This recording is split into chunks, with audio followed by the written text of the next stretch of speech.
Shalom saudara-saudariku yang diberkati oleh Tuhan dimanapun kita berada. Kita jumpa lagi dalam bacaan harian yang diambil dari buku Amanat kepada Orang Muda yang ditulis oleh hamba Tuhan Nyonya Ellen G. White. Kita terus berharap seluruh umat-umat Tuhan, kita semua dalam keadaan sehat, kuat, dan terus diberkati oleh Tuhan. Pekabaran firman Tuhan pada saat ini berjudul Kesucian tidak bergantung pada keadaan. Tidak akan pernah ada seorang dipanggil kepada penyempurnaan satu tabiat Kristen dalam keadaan yang lebih buruk daripada juru selamat kita. Kenyataan di mana Kristus sudah tinggal 30 tahun di Nazaret, dari kota mana dianggap orang satu perkara ajaib kalau orang baik datang dari sana, adalah satu teguran kepada orang-orang muda yang menyangka bahwa tabiat perbaktian mereka harus cocok dengan keadaan. Jikalau tempat tinggal orang-orang muda kurang baik dan sebenarnya jahat, lalu banyak orang suka kemukakan itu sebagai suatu maaf untuk tidak menyempurnakan satu tabiat Kristen. Teladan Kristus menghukumkan adanya pikiran bahwa pengikut-pengikutnya bergantung pada tempat, kekayaan, atau kemakmuran supaya bisa hidup dengan tidak berkecelaan lagi.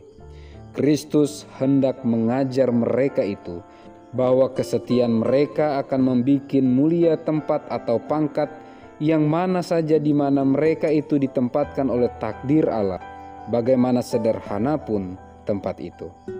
Kehidupan Kristus dimaksudkan akan menunjukkan bahwa kesucian, ketetapan, dan keteguhan pendirian tidak bergantung pada kehidupan di mana tidak ada kesusahan, kemiskinan, dan kemalangan.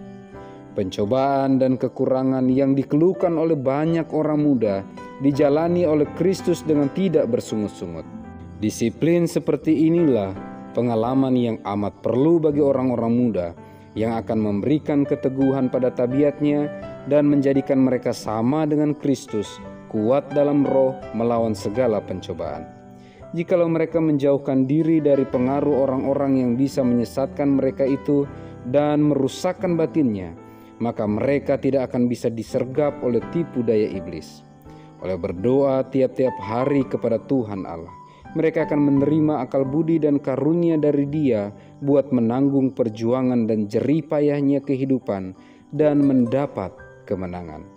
Ketulusan dan ketenangan pikiran hanya bisa dipeliharakan oleh selalu berjaga-jaga dan berdoa. Kehidupan Kristus adalah satu teladan kerajinan yang tidak kenal penat, yang tidak dibolehkan menjadi lemah oleh makian, olokan, kekurangan, atau kemalangan. Begitulah harus jadi pada orang-orang muda.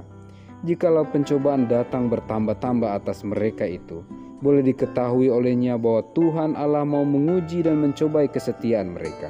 Jadi, menurut ukuran dengan mana mereka itu mempertahankan ketulusan tabiatnya di bawah keadaan yang mengecewakan, keteguhan hati, ketetapan, dan tenaga kesabaran mereka akan bertambah-tambah, roh mereka menjadi kuat.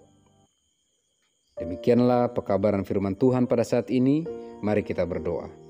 Ya Tuhan, Allah kami yang bertata dalam sorga, kami bersyukur pekabaran firman Tuhan mengingatkan kami bahwa kesucian hati, bahwa keteguhan iman kami tidak bergantung kepada keadaan, tetapi seharusnya bergantung kepada penyerahan kami, doa yang sungguh-sungguh kepada Tuhan kami yang ada di sorga. Untuk itu ya Bapa, kami datang kepadamu, memohon dengan kesungguhan hati, agar kami semuanya dikaruniakan kuat kuasa Roh Kudus Tuhan, hikmat, kesanggupan dari sorga, agar kami bergantung sepenuhnya kepadamu dan terus mengandalkan Engkau, sehingga dalam setiap perjuangan iman apapun yang kami hadapi, kami dapat menang bukan karena kami sanggup, tetapi karena Engkaulah yang menyanggupkan kami. Dalam nama Yesus kami berdoa. Amin.